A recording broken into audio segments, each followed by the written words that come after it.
So, what's going on, everyone? Welcome to the Mission Driven Made podcast. I want to welcome Dr. Mary Beth Wilkas to the show. Thank you for taking the time to be on the show. Hey, Jacob. Yeah, thanks for having me. And so, before we get started, and I'm really looking forward to hearing about your time in the Secret Service and then working as an international agent. But I did want to start from the beginning. So, if I can hear a little bit about growing up, and then if any of that specifically led for you to have this high achieving and accomplished career. Yeah, first of all, thank you. That's really nice. I do think that, everyone's upbringing plays into who we are as adults. And I think in particular, so I am from a family that was raised in a suburb of Chicago, northwest suburb of Chicago called Park Ridge. And I am one of 7 kids.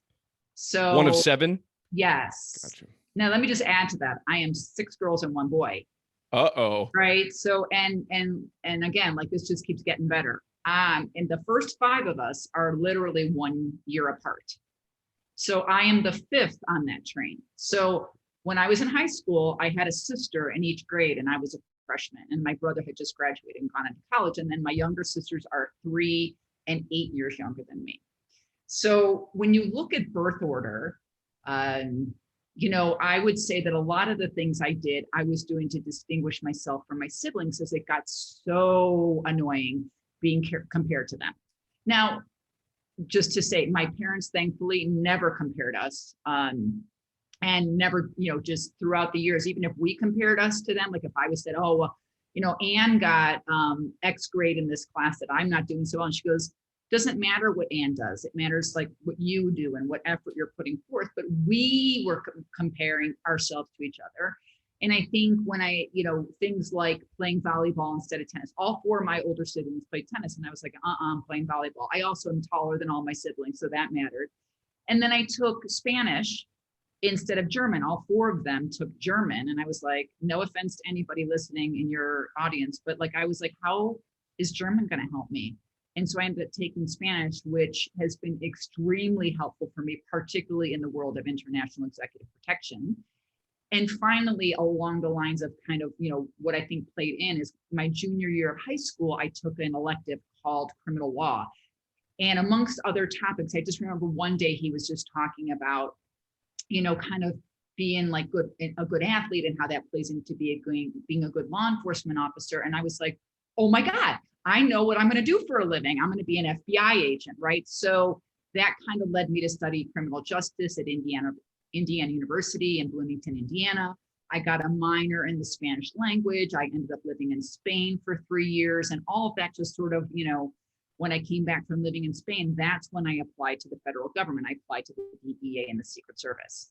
And the DEA was pretty much neck and neck with the Secret Service when I was doing all the phases of the interviews, the medical tests, the polygraph. And then it was the Secret Service that called me first. I would have gone with whoever called me first. I got to be honest. Gotcha. So that's how that ended up. And I kind of want to zoom in a little bit to your athletic background, because I feel like that always plays, or a lot of time it plays a part in what we do a little later on. So would you say doing that kind of fueled maybe a competitive drive in you to do all the things later on? Yeah, for sure. Like, again, my family of 9, 7 kids, 2 parents, we all played tennis. And so, yes. And then I went into volleyball. I mean, like I say to people, we didn't have a lot of creativity in my family. We had a lot of athletic ability, very natural athletic ability. So I went on to play, I was a junior Olympian for a short time in volleyball. I did have 2 volleyball scholarship offers in college, and when the one at Indiana where I really wanted to go sort of fell through, it's a longer story not worth telling. I was like, you know what, who am I kidding? Like, I'm not going to be a pro athlete. I need to go to college and focus on college. So I decided to say no to those 2 other schools.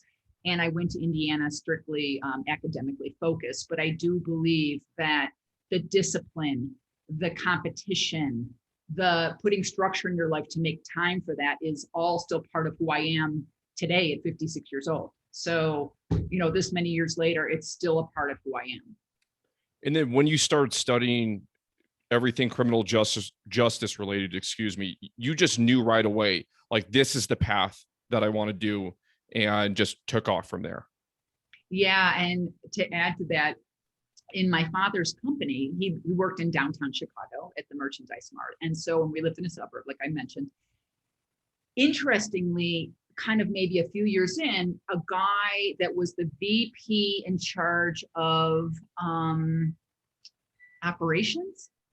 I apologize? Can I take care of this beeping sound? Oh, absolutely. Yeah. Yeah. No problem. So the man that was the executive vice president in charge of operations happened to be the former SAIC special agent in charge of the FBI office in Chicago.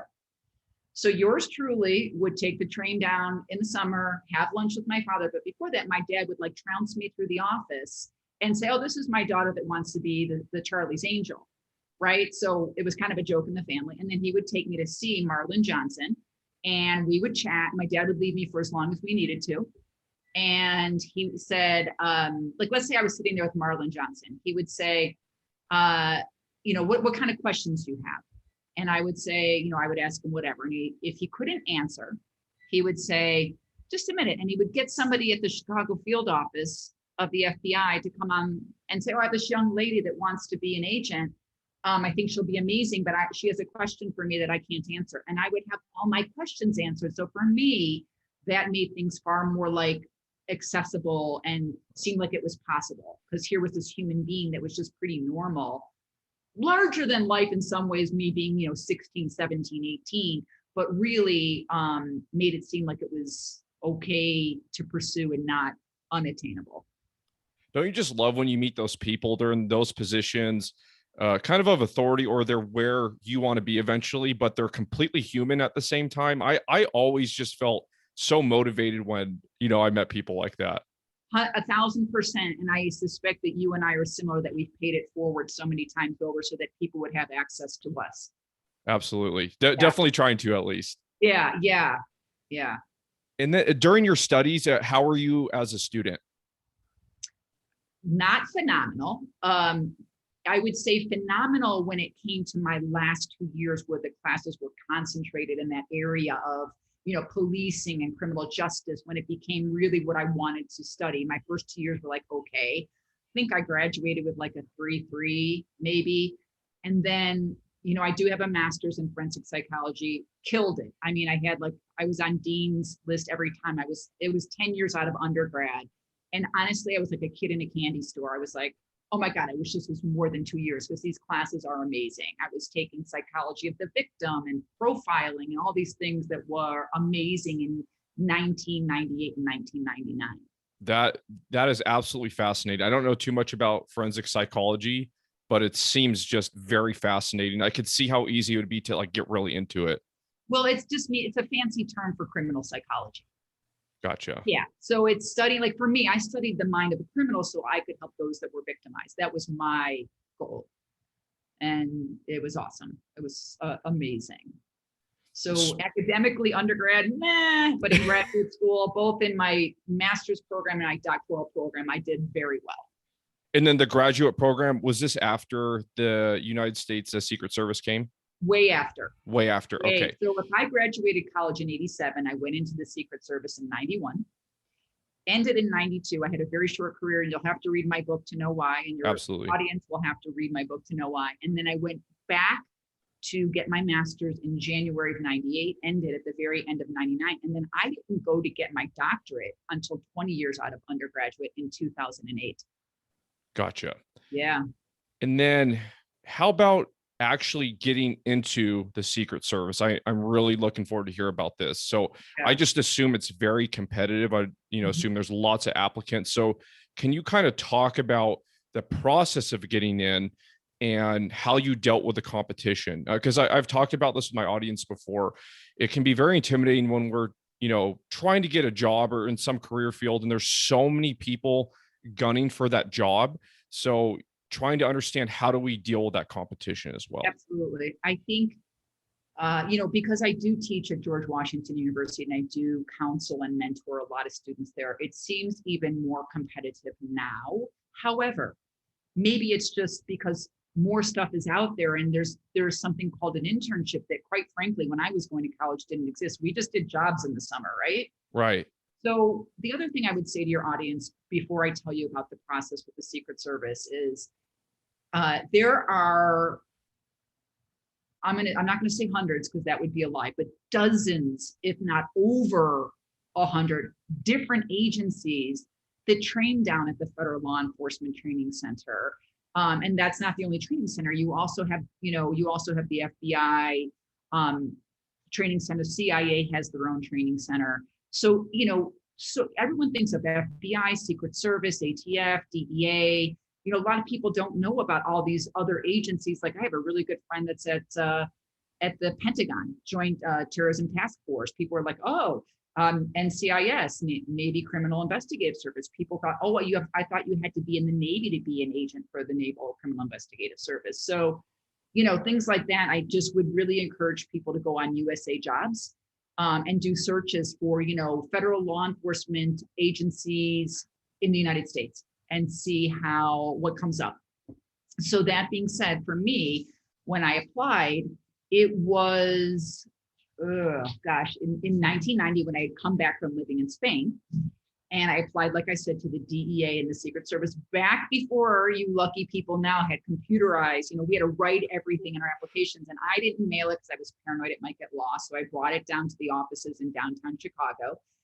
And they told me, because I had lived overseas and I had done quite a bit of traveling, they said, expect to wait 2 years. This is going to take us quite a while to, do research on you and blah, blah, blah. So they would talk to all the different embassies to do backgrounds to see was I ever arrested? Did I ever have any issues in those countries? Just like they do on you here in the United States.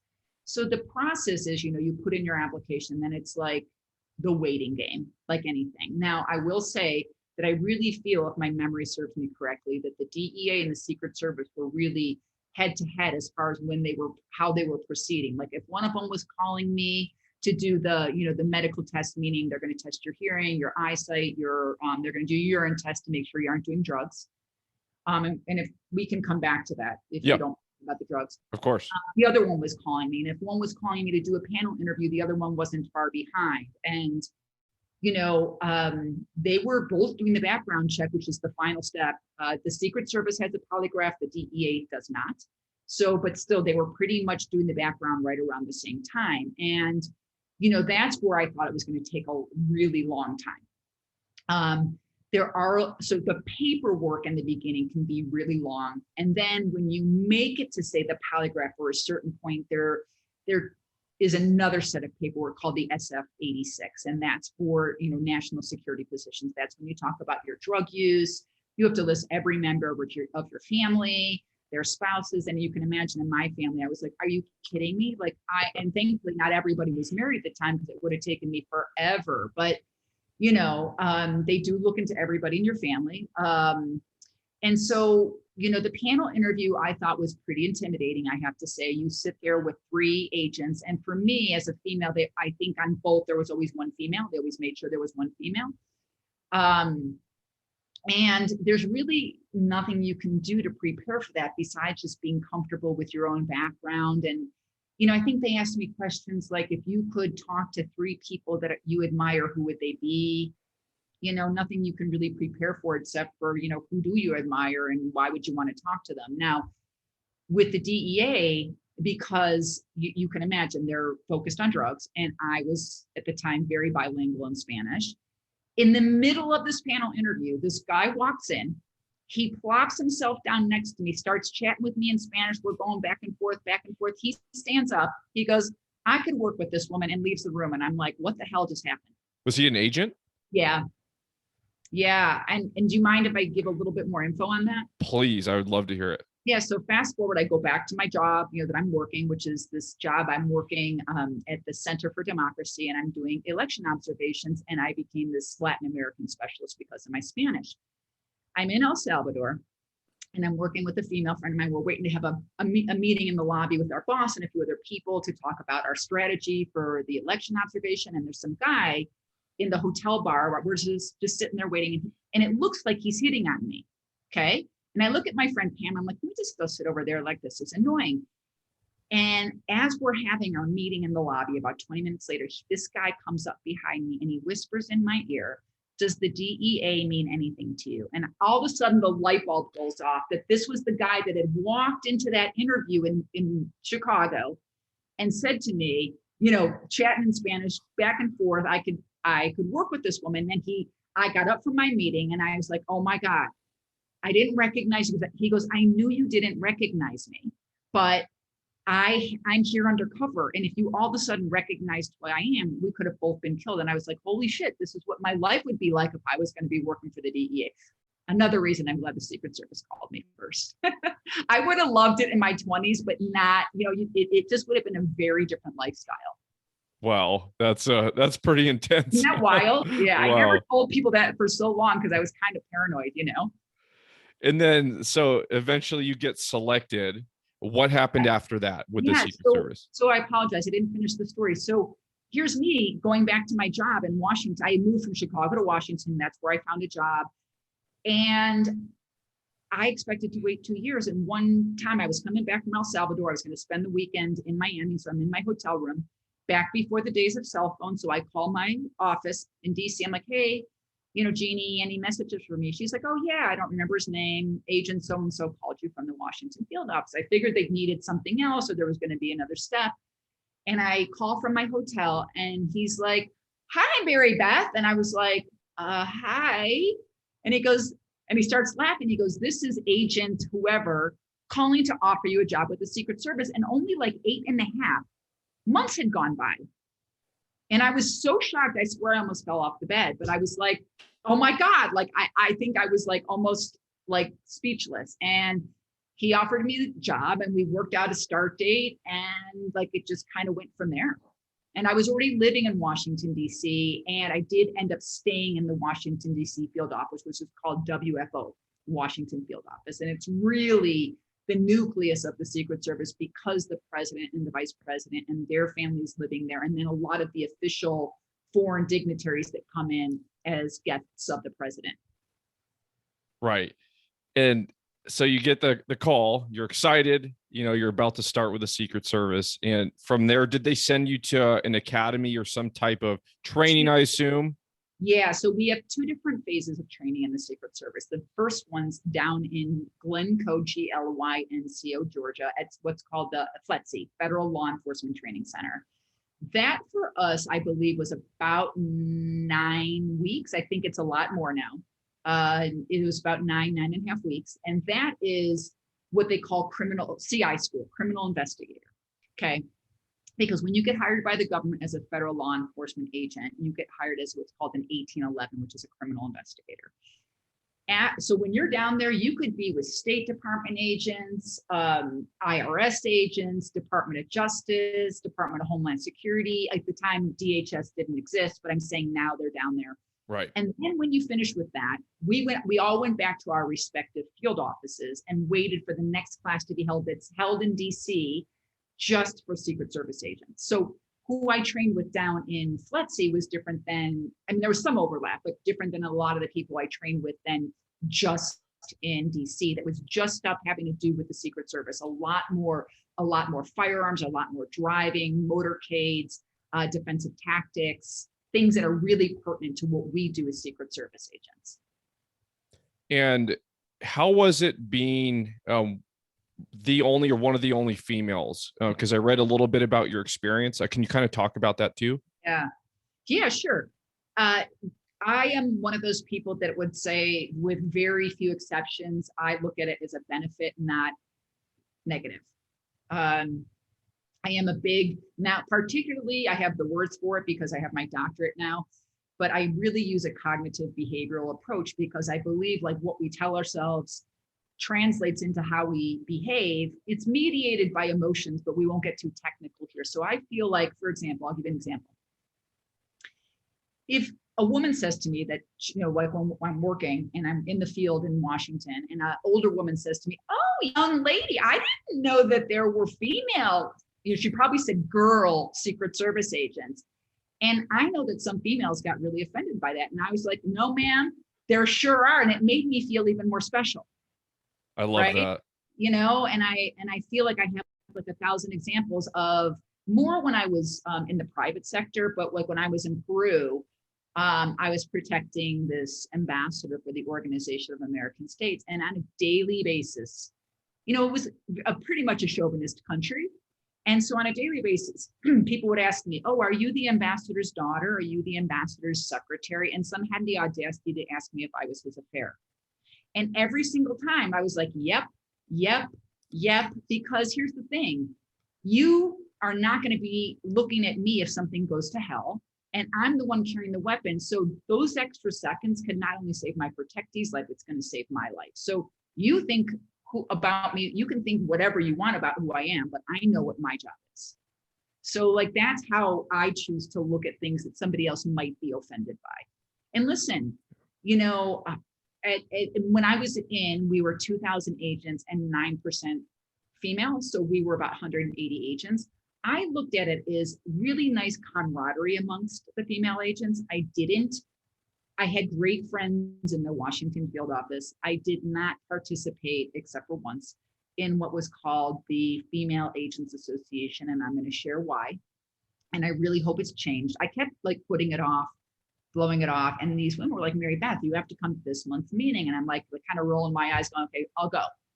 And I bet you in my head, I was like, I bet you I'm just going to confirm what I already know. So I go to this meeting and I walked out saying to myself, I knew it and I'm never going again, because for me, it doesn't help to bitch about what you're not getting. For me, I'm going to keep my nose down. I'm going to do my job and I'm going to prove to you that I'm worthy of respect and more worthy than so many of you, because you have to work harder as a female. And I actually like that kind of challenge. I love that attitude. Oh, thank you. That is amazing. I'm sure it's part of why you were so successful. And I had to write this down to ask you about it. So in my notes here, a quote that I read from your website. So I'd love to hear what this really means. So you said, tell me I can't, I shouldn't, or I'll never. I will rise up and I'll show you that I can, I should, and will always overcome. I read that and I got fired up when I read that. So I just wanted to hear what this means to you. And like, did you use this when you're going through training? I think subliminally or subconsciously, but I never put it into words until recently. I mean, the last few years. And so, I thrive on challenge. I get bored easily. That's why my sister said to me at one point when I was graduating with my doctorate, she goes, you spent more years in school than, you have, half your life or whatever. I was like, okay, well, whatever. But like, I'm always like right now I'm in this space. I'm in this sort of transition of what's next, because I'm not going to be teaching in the fall at George Washington University in DC because they went in person now, which is great. I got 2 extra semesters out of it, having moved here to Santa Fe. And I'm kind of like, yeah, I still have a bunch of clients that I coach or do therapy with. I have a lot of trainings that I do, but it's not the same as the amount of time it takes me when I'm teaching. And so I'm kind of like, okay, what's the next thing that someone thinks I can't do? Or what's the next thing that seems like the next hill I want to climb? Because I feel like all that stuff's in my past. That's like, yeah, blah, blah, blah. But who am I today? And how am I contributing? And how am I helping people? Because I have been very educated and I have had a very cool life. That how am I giving back? So I feel that I don't know what that will look like, but it'll like always, I don't really plan it and it happens. So, I love that I've done many things that people would have said, you can't. My mom tried to tell me you can't go back to Colombia when I was working in Colombia. And I mean, I spit out my wine. I was laughing and that didn't help. That did not help. But I love to do the stuff people say you can't. Now, listen, that doesn't mean that I wasn't afraid. I have a friend that says, do it scared. I did a lot of really stupid stuff, pretty risky in the field, but I'm here to tell about it. And I just did it scared. So I'm not going to lie and say, I never worried about it, or, that's dumb, because you're in armored vehicles and you have a car full of weapons and you're wearing an armored vest. And, that's not something that you're not scared about or that you don't think something might happen. Of course. Yeah. And is there anything during your time, I'm sure you can't share everything, but any, I don't know, day in the life of what it would be if you're a Secret Service agent, or you know, a cool story that you can share with us. I'd love to hear Sure, a little bit more about the job, because I only know, you know, the basics of it. So I'd love to hear sure. about it. Yeah, and interestingly, most people only know us as a protective agency. Everyone sees us with the cool sunglasses, the earpieces by the president, the vice president of the United States. The fact is, the Secret Service was actually founded as an investigative agency at the time, there was over 50% of our currency in the country that was being circulated was counterfeit. So we used to be, the Secret Service was founded under the Department of Treasury. After 9/11, it got shifted to the Department of Homeland Security. Right. But it was, and I think they're talking about possibly switching it back to Treasury, but irrelevant. So we were founded as an investigative agency. And so we really do, beyond the counterfeit money, we have several other areas of protective, not just protective, but there is a protective investigation type. It's called protective intelligence. So we have counterfeit currency, check fraud, access device fraud, so the debit and credit card fraud. I think they're into cyber, but it would have been after my time. I'm pretty sure they have cyber. They have NTAC, which is the National Threat Assessment Center. They do a lot of the school shooting research and put together the annual, or maybe it's every other year, report. There's a lot more opportunity in the investigative side than a lot of people realize. So then, depending on where you are in your career, you might then, so for example, when I first started, I had protective assignments because I was in the Washington field office, but I also had to balance my investigations. Now, the track goes as follows, depending on things. I would say now it's probably similar. After 5 or 7 years of being in the field, you then vie to be on an assignment that's purely protective. You can opt for presidency, vice presidency, or former presidency. And there's a lot of people whose ego says, no, I'm only going to go for the presidency. It doesn't mean you get it. And other people are like, oh, hell no, I don't want all that travel and all that limelight. I'm going to go for Jimmy Carter, or now maybe Trump or Obama, depending on, what your taste is. And maybe it's geography. A lot of people love that Georgia sort of backwoods where President Carter lives. I mean, he is still alive and he is still being protected. So, on any given day, I might think, oh God, this is amazing. I'm going to go in, I'm going to get, caught up on my investigations. And I have all these calls I need to make. I'm going to try to do some interviews. And then I'd go to my inbox, and there were these 3 assignments for me to go to Andrews Air Force Base because, say, the president and vice president were coming in and going out, and then that's what you are in the Washington field office. You're a personnel, you're a prop, you go wherever they tell you. So your whole day gets interrupted, and you just have to do your best to keep up on your investigations. Now, if you're in Omaha, Nebraska, you probably have a lot more time to work on your investigations. And you might travel more to do protection because they pull people from all different offices. Because, if you've got now President Biden in some event in Dallas, they're going to need more than just the people in the Dallas field office. They're going to need people from other places around the country. And did you work in like a specific team or set of amount of people every time you went out to protect someone, or did investigative work? Yeah, that's actually a really good question, particularly for me, because I told you I was bilingual in Spanish. And I'm going to say to your audience, I didn't say this, I forgot to say it. When I said I got hired after 8.5, 9 months, I believe, number one, female, they need us. The problem is they hire us, but we leave. We leave to have babies, we leave to get married. Okay.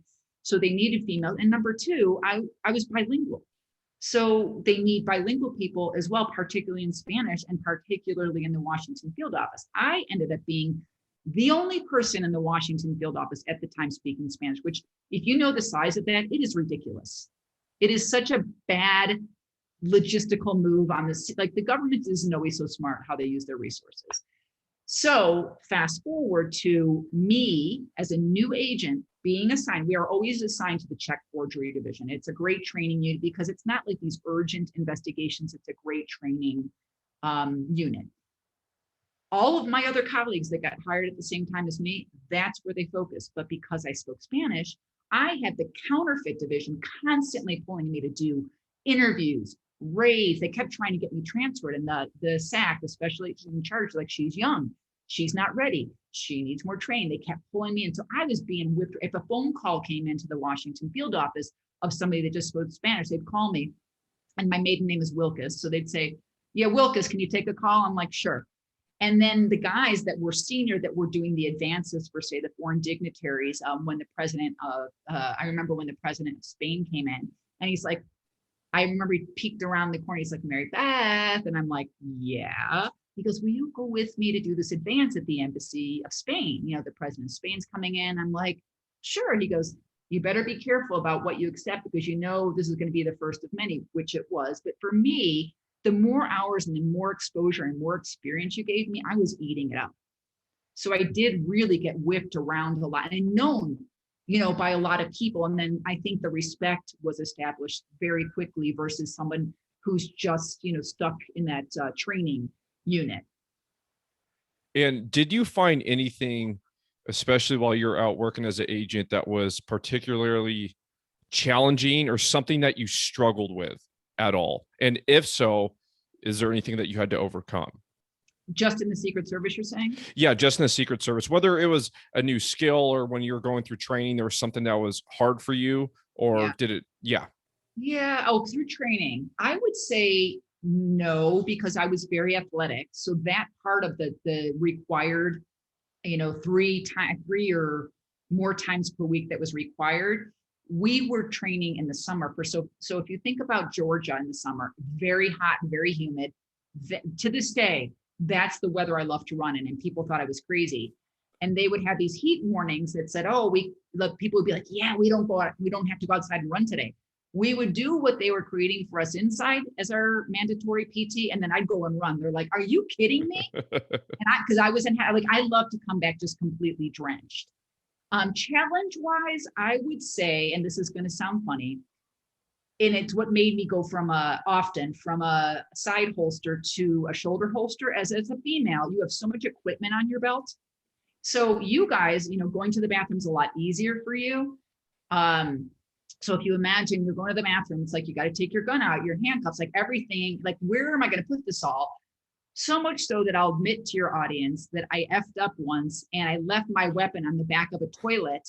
And it didn't take me long, thank God, because I was like, wait, why do I feel so light? And I like ran back in there thinking, oh God, please nobody have used that stall, because you can imagine it would be like brutal. So I would say like learning how to dress appropriately, because you always wear pantsuits, and finding stuff that can really withstand all the weight and still looking professional, like looking nice. And women to this day say it's just so hard to find decent clothes that, you know, can hold all your stuff. Other than that, like I'm trying to think if maybe I'm not saying that I struggled, but I don't really remember. I mean, maybe some of the topics, I remember one of the guys when we were down in Georgia, that first phase of training came this close to being, because you can fail a test, but you can't fail a test twice. And it was in the legal, the law stuff that we were learning. He was really struggling. So we all kind of came together to have a study session. But other than that, I don't remember. I love the defensive tactics. You know, I love beating around, love kicking some butt in there. You know, you're just learning, you know, this is what I have to do. So you just have to open your mind to like being vulnerable and making mistakes, because better to make mistakes in training so you aren't making it on the field. Yeah. You really remind me of, this was years ago. So before I went through the fire academy, I worked for the San Diego Fire Department for a while. I reached out to the person that was number one in the academy a few years before me. So I asked him, you know, what was hard? What should I prepare for? What am I in for, type of thing. Yeah. And it was funny because he was the top performer in the academy, and he's really humble too. So you could tell I asked him, he's sitting there trying to, you know, just look for something like, okay, what can I tell him? And he literally said, he said, well, you know, sometimes when we do hose evolutions, my hands would feel tingly. What's a hose evolution? So like if we're practicing, say, you know, there's a fire and we're dragging hose into a house and have to do like a search and rescue. So when he would just practice that in the academy, he said his hands would get tingly. That's it. You know, other people are, you know, this close to failing out, you know, they Yeah, almost that was passed out. his. Yeah, That was that's his thing. hilarious. Yeah, Were it you was like, funny. huh? I was like, I probably need to go to someone else for Yeah, advice. might have struggled a little bit more. Yeah. And so if I could think about like how other people see, all the females in my training class were super athletics. And one of the females, very feminine, but could do more pull-ups than some of the guys. So Oh, that that's awesome. yeah, it was awesome, but it didn't go over so well with some of the guys. Like the academy mates, it didn't go well with them, They or were a like little bit instructors. jealous. Yeah, they were a little bit intimidated, but it's like power to you, like amazing. Like, listen, we might not do everything amazingly, but you know, I'm trying to think of what other females were challenged by, like not really the firearms, not the physical. There was one girl when we came through the second phase that she was a little bit shorter. And so when we were doing, they have the armored SUV moving, and you have to be able to get out of the back seat, run along the car, then move around to the other side and get back in. And because she was shorter, she had a little bit of trouble. But other than that, I don't remember really what other people struggled with. Yeah, and it was kind of similar with the fire department. The ladies that were in the academy and were successful, they were just studs. Just absolutely, right? Yeah, absolutely incredible. And I worked in recruitment for a while, and my coworker, she was literally 125 pounds, and passed a fire academy that was very challenging, where sometimes up to 50% of people fail out depending on the academy. And she's 125 pounds. She was so short that it was hard for her to lift up a ladder, but she still made it work. So it just reminded me of that. And I think it's great. She at 125 do the requirements that I picture, like throwing a person over your shoulder and all of the stuff that takes strength. Right. Yeah. So I was very impressed with how she figured it out. But I think for her, one of the big things was she had a very long athletic background, and she did do strength training. She was also an ultra marathon runner.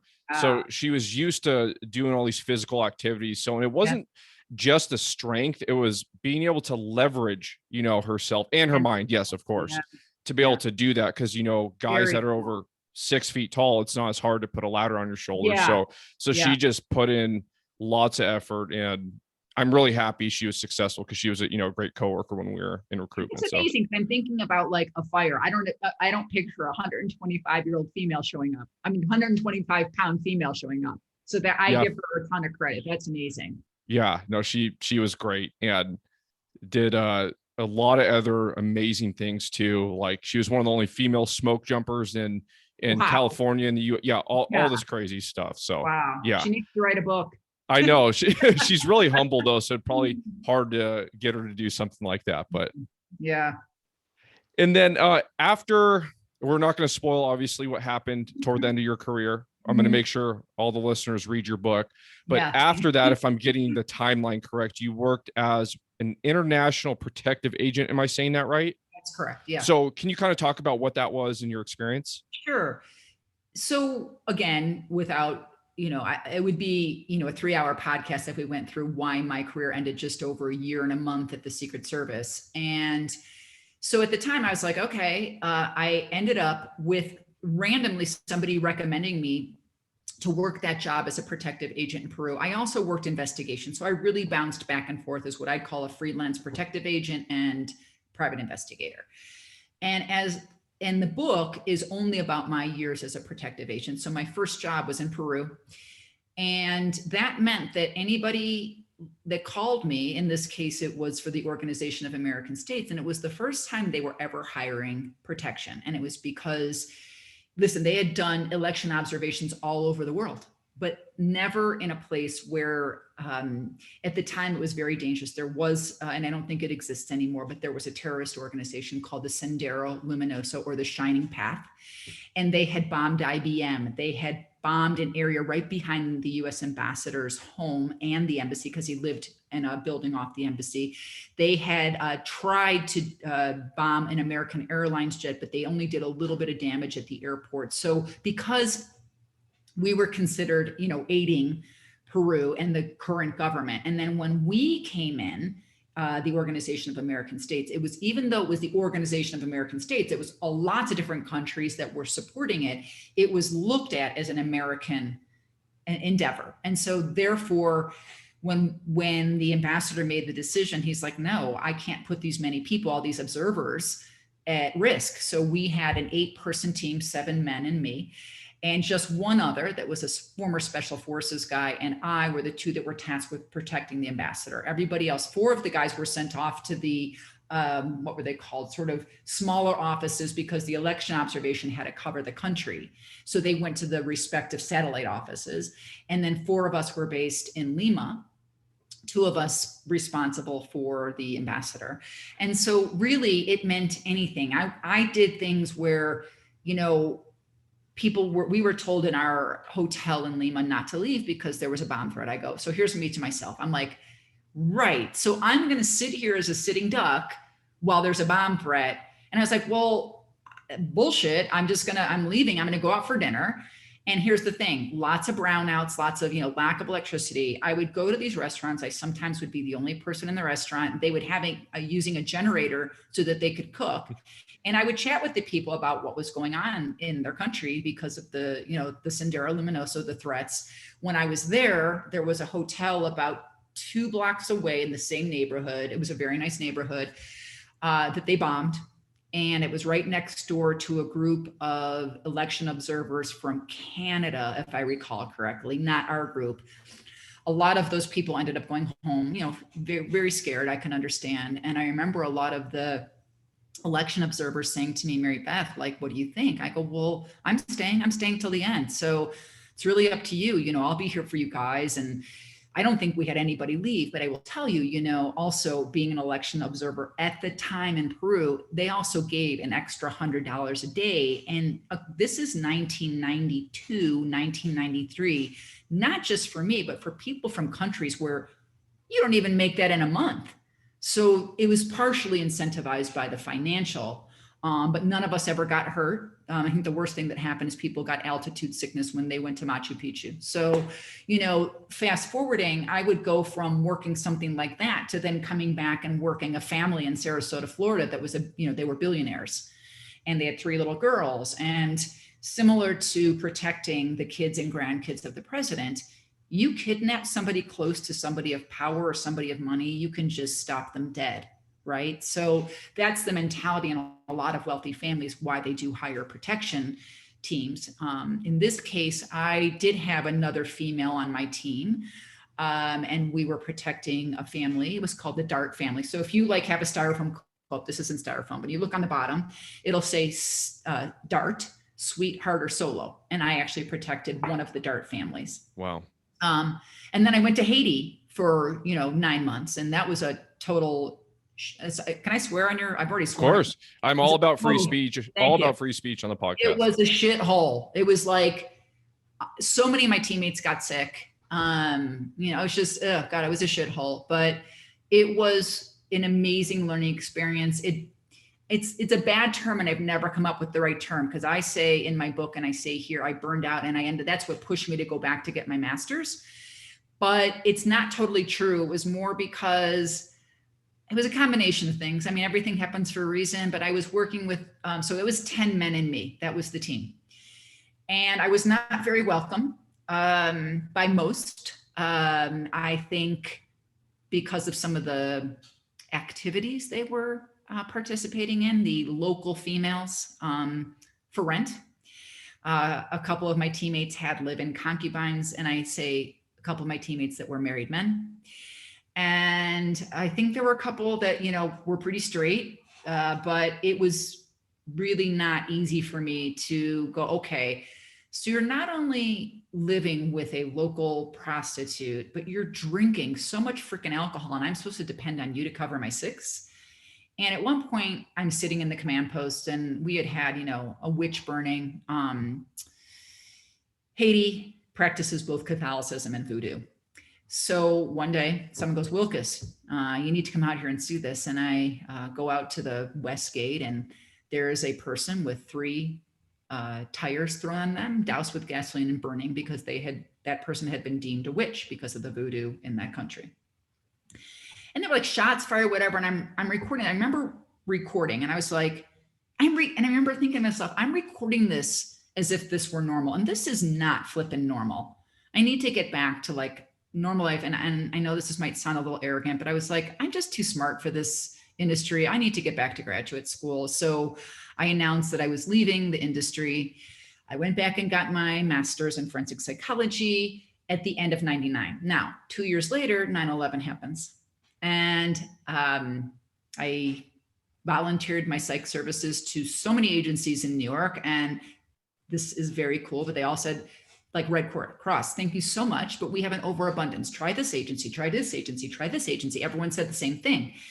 So I ended up accepting a position as an instructor in the Anti-Terrorism Assistance Program, which is a program under the US State Department. And they were opening a new academy in Albuquerque, New Mexico. And I was living at the time in San Diego, by the way. Oh, awesome. For 8 years. Oh God, still a huge part of my heart in San Diego, Jacob.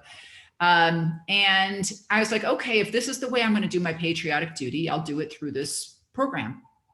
And I did it for 1.5 years.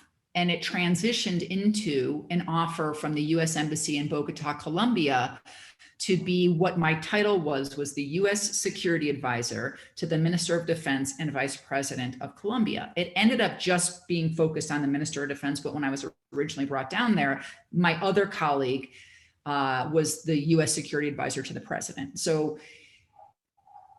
just to give a little background to your audience, Colombia in South America was our biggest ally before and after 9/11. So Bush, who was president at the time, they were at some conference.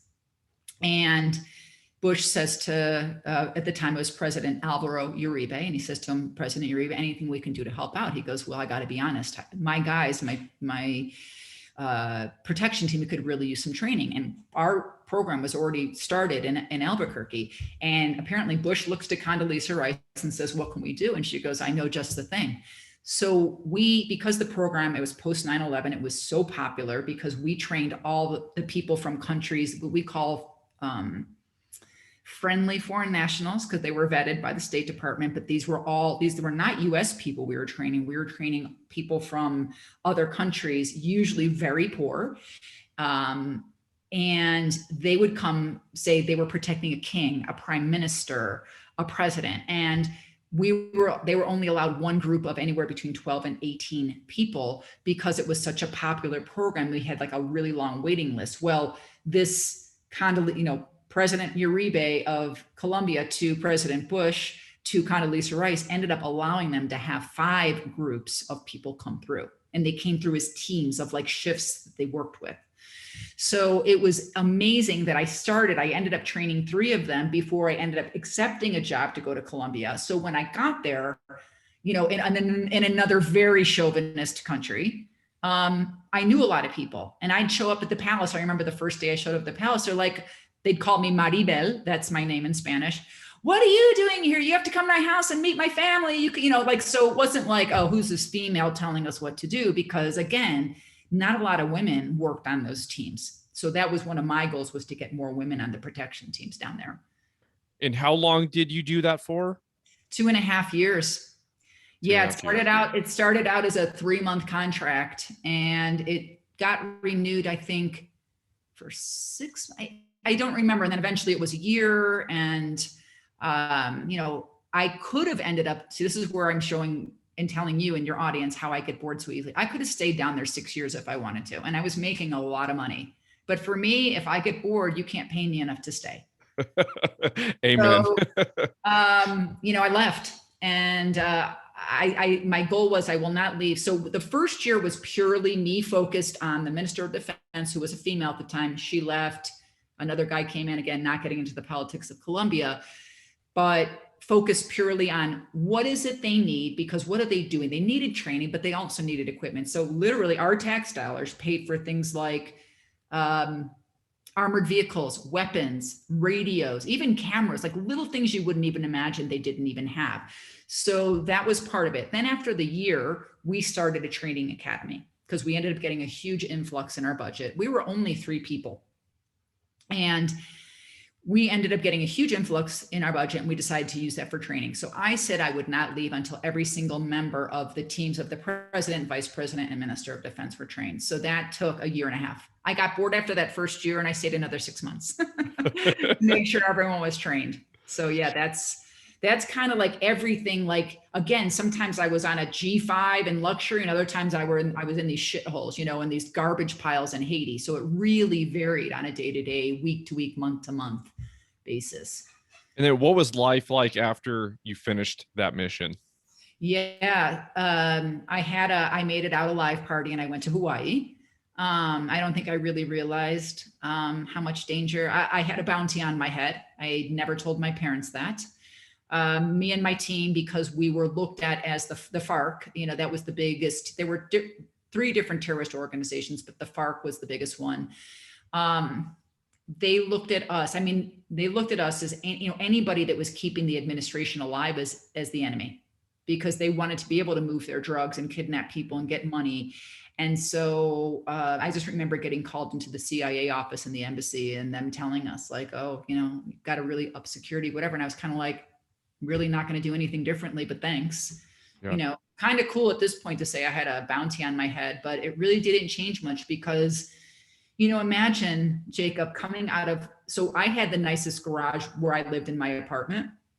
So this is where we kept our team armored vehicle. So I had a level 5 armored vehicle. It is not the highest level of armored vehicle. They had only the higher levels in Afghanistan and Iraq, which was level 6. So I had a level 5 armored vehicle in my garage. So every morning I would have my vest that was fitted for me, my ballistic vest. I'd have a 9mm on my right hip. I had a long gun in the back seat. I had plenty of extra ammo, and I would pull out of my garage, and, you know, that's a choke point. I'd be like, okay, you know, cross, you know, hopefully I'll, you know, make it out here, and then I'd go pick up my teammates, and then we'd go to the training center. And, you know, on any given day, you're kind of like, anything could have happened. So, you know, thank you, God, and hallelujah, I did make it out alive. I thought about getting out of the industry again, and I ended up being talked into a job with a friend of mine who owns, he still does, an investigative and protective agency based out of Colorado. Now, I knew my heart wasn't in it, but I'm glad I did it because I met my now husband, who happens to be a former Navy SEAL. And we merged lives. So I did that for a while. I met Mike, my husband, again, still living in San Diego at this time, but then I merged lives with Mike on the East Coast because his daughter was based there. So I'm glad you're filming this because you're going to get to see my facial expression, and so can your audience. Okay, so I was 40 at the time and had never been married. And I'm like this, wait a minute, like I'm giving up San Diego. I'm giving up my COO position and my part of my equity because I'm leaving, and I'm doing this for a guy, like, right? And so what I ended up deciding was I needed to do something big for me. And I ended up deciding to go back and get my doctorate. So that was a huge 5-year endeavor that I hated every single year, but I don't get tired of being called doctor. And I tease my siblings that they need to call me doctor, and they tell me F you, you know. But that was sort of what really pushed me to get my doctorate, was this big move, you know. So you think about everything happening for a reason. I was like, well, I could continue doing the contract stuff, but I really kind of want to get out of the industry anyway again. So that's kind of where I am today. You know, I still do consult in the field. You know, it's hard not to because of everything going on. Not as much. Sometimes stalking stuff, because that's what I really focused on with my master's in forensic psychology, stalking, anti-stalking. But I really focus on teaching, which I don't know, you know, I'm not going to be doing that this fall, therapizing my clients, and trainings in mental health, and who knows what's next, and stuff with my book. And so that was going to be, I have a few more questions for you. So with the book, is it kind of everything we just covered, or what's the general premise of your book, and why did you write it? Yeah, when I sat down to write that book, Jacob, I thought I'm going to get my whole story down, which would have also included all my investigations. And quite frankly, I think my investigations are more interesting because I was the type of investigator, with the exception of the Secret Service and with the exception of one time in the private sector, I never told you that I was investigating you. So like I was placed on a plane going from Washington Dulles to Frankfurt to talk to somebody that was being hidden from my ultimate client. Does that make sense? Yes. So it wasn't like I walk up and say, hey, I'm an investigator looking for blah, blah, blah. I was asked to do that when I worked one investigation for 60 minutes. It was under Ed Bradley. He's passed away since. And it was, do you remember the Duke lacrosse scandal? I don't. Okay. It doesn't matter. But anyway, so on that one, 60 Minutes wanted everything on the table. So I had to say I was an investigator. So when I sat down to write the book, I ended up writing so many pages just on my investigative missions that it became its own book. So if I do write a second book, it would be about my investigations. But the way my book is divided, it's by mission. So like you have my becoming a Secret Service agent, being a Secret Service agent, then unbecoming one. And then you go into all the geographic locations that I was: Sarasota, Florida, Lima, Peru, Sarasota, Florida, Bogota, Colombia, Dallas, Texas, all the geography of what each of those missions brought. It's all mission oriented. I'm really excited to read your book. I'm going to order it after we're done with the podcast here. Okay. I should have said mission driven, because really it's mission driven, and that goes perfectly with this conversation. Yeah, exactly. That makes me even more excited to read it. Yeah. I'll send you what? Just send me your address and I'll send you a signed copy. We'll make it easier. That would be amazing. I'll send it to you right when we're done with the show today then. Perfect. And this is going to be the last part of the show. And I wanted to ask you, so if we have a listener out there and they are wanting to live just this purposeful and life full of accomplishments and mission driven, of course, what is that really going to look like to be able to do that? I know that question's a little ambiguous, but if you had a few takeaways. Yeah. And I think anybody that has been in your situation and made it through academies that are not easy for anybody, it's very mental. Some people think, like when I talk to my husband about having been a Navy SEAL, it's so much of it is mental. You can have super strong Hulk and RoboCop showing up and they can epically fail because their minds are weak. So really going back to what I told you about how I really am cognitive behavioral, stop being so flippin' critical of yourself. That doesn't help anybody. And I have a client that said recently, you're right, I have plenty of people stepping in line to do that. Why step in line to do that to myself? So yes, you can be hard on yourself, because being hard on ourselves gets us to where we're going. It makes us more resilient. It keeps us strong. You can say, come on, Mary Beth, you can do another mile, or you can do another set of stairs, or you can do another something. But being critical isn't going to help you, because a lot of times then we come to believe that thing, like I can't, or I shouldn't, or blah, blah, blah, or girls don't do that. Or, even in some cases, boys don't do it, like maybe nursing or something. Bullshit. If it interests you, don't let anybody get in your way, and find people like me or like you that will mentor you and keep you jacked. And like, I don't know about you, but when I talk to, and I call them kids because really they are to me, I'll refer them to friends that are current agents in the State Department, the Secret Service, or a former agent, or just somebody like, not just me. You'll hear something completely different from somebody else, because I'm not the be all. I'm only one person's perspective. So my thing is, get the noise out of your head about people saying crap to you, because the only person then getting in your way is you. So stop the negative criticism. I also tell people, write out a mantra. Like I have one. I say, I am stronger than I think I am. And I pass it every single day. And I'm just like, it's a good reminder, especially on days when you're like not feeling like working out. Walk by your mantra a few times and get your butt into the gym, or whatever you do to work out, right? So I am a big, like, especially during the pandemic, I did some interviews and people are like, but how are you getting the motivation? I go, well, first of all, I'm not getting fat. Second of all, self-pride. And it's all in my brain. I'm not going to say that I was perfect and that I kept my morning routine. I kind of ended up, doing stuff sometimes even right before dinner, which is really weird for me, but at least I did it. I did something. And, it is so mental. I also have a philosophy that if I definitely drink alcohol, I'm not like this prude or monk. I eat pizza, I drink wine, but if I play, I'm going to pay. I don't ever skip a workout because I'm hungover or just don't feel so great the next day. It's like, tough crap. You were playing the night before, get your butt in the gym. I don't care if you're hungover and your head's throbbing. You were having fun last night, so go work it off. And that's how I talk to myself. I do too. Yeah, I know. I'm And I kind of use more other on the, words too, but I don't want to say them on your show. I'm more on the kind of the being critical on myself, like in my head, like Mhm. how you're just saying, don't do that. I kind of do that a little bit too much. Stop, stop. I'm glad you said that though. Because again, I'm okay with you being hard on yourself because that's how you've gotten where you are. That's the discipline, that's the whatever. But self-critical, listen, again, plenty of people out there doing it for you.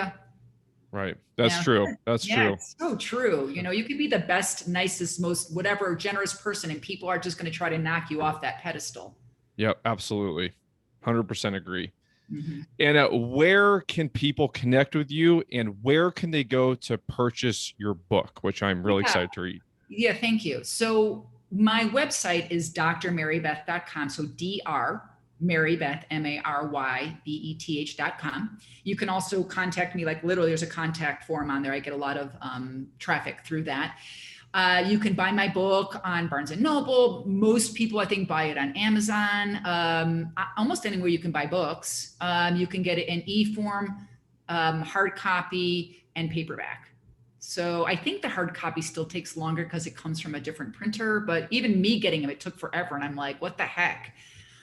So you can get that there. It's called The Protector. And then it's got a what do you call it? Like a subtitle. So it's called The Protector, A Woman's Journey from the Secret Service to Guarding VIPs and Working in Some of the Most Dangerous Places. It's a very long title. It is what it is. But yeah, so you can look up Mary Beth Wilkas Janke, Wilkas. And then, yeah, if you have any questions, contact me through my website. Absolutely. I'll make sure to link those all in the show description for the audience. Yeah, And thank you everyone for tuning into the Mission Driven Made podcast. If you found value in this today, or if it just made you think a little bit deeper about the subjects we covered, subscribe to the show and leave a 5-star review. And then also, if you could tell at least one friend today, that'd be greatly appreciated. Also, we started a new section called Ask Me Anything, which you're going to see in the show description. So if you want to request a certain type of guest, you can fill out that form there. It takes about 30 seconds or so. And thank you, ma'am, for being on the show and bringing so much value, not just to listeners, but to me. I feel all fired up right now. So thank you for that. Yeah. And of course, and until next time, everyone, stay mission driven. And done. Awesome.